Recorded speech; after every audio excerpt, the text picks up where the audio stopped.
I think that universities, not colleges necessarily, I think that universities do more harm than good now.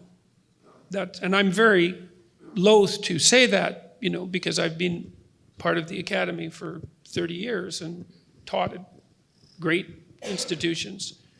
But the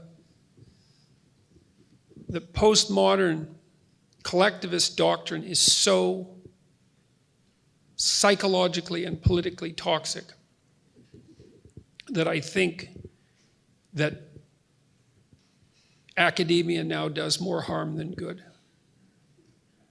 And it's not only what it teaches, which is the ideology, this ungrateful ideology which denies the existence of the individual.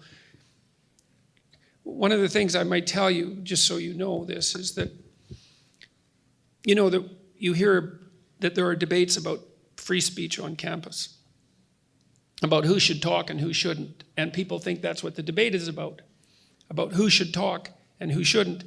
But that's not what the debate is about. You're not even scraping the surface of the debate if that's what you think it's about.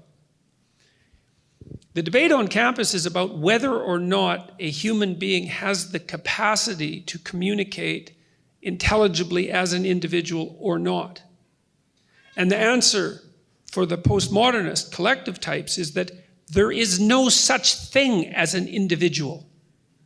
And therefore, the very notion of free speech is absurd, because free speech is predicated on the idea that each of us has something to say that's ours, that's a consequence of our unique individuality, not our group identity or the multiplicity of our group identities, but something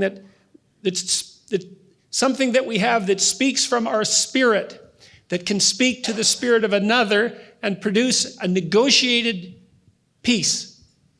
And that's what's being debated.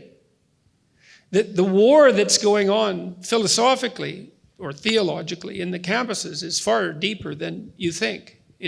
The entire notion of the reality of the individual, which is, I think, also the entire notion of the idea that human beings are made in the image of God, most fundamentally. That is what's being attacked. It wasn't for nothing that Derrida called Western culture phallogocentric. Phallus for masculine, logos, for truth and courage, and centric for centric. That was a criticism from his perspective. The idea of the sovereignty of the individual. If you don't have the idea of the sovereignty of the individual, because there's no individual, there's no free speech.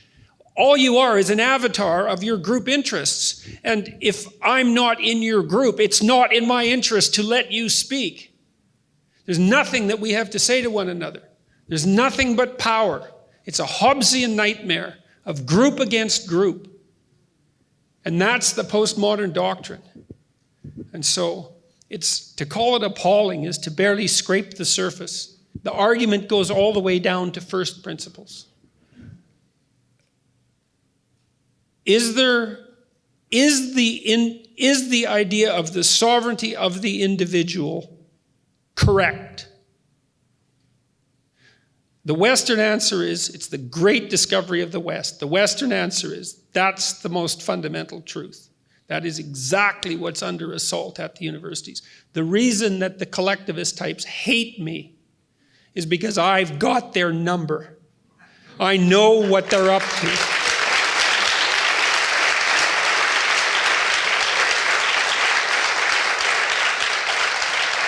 And I think further that they do not wish to shoulder the unbearable responsibility of being a sovereign individual. So not only is it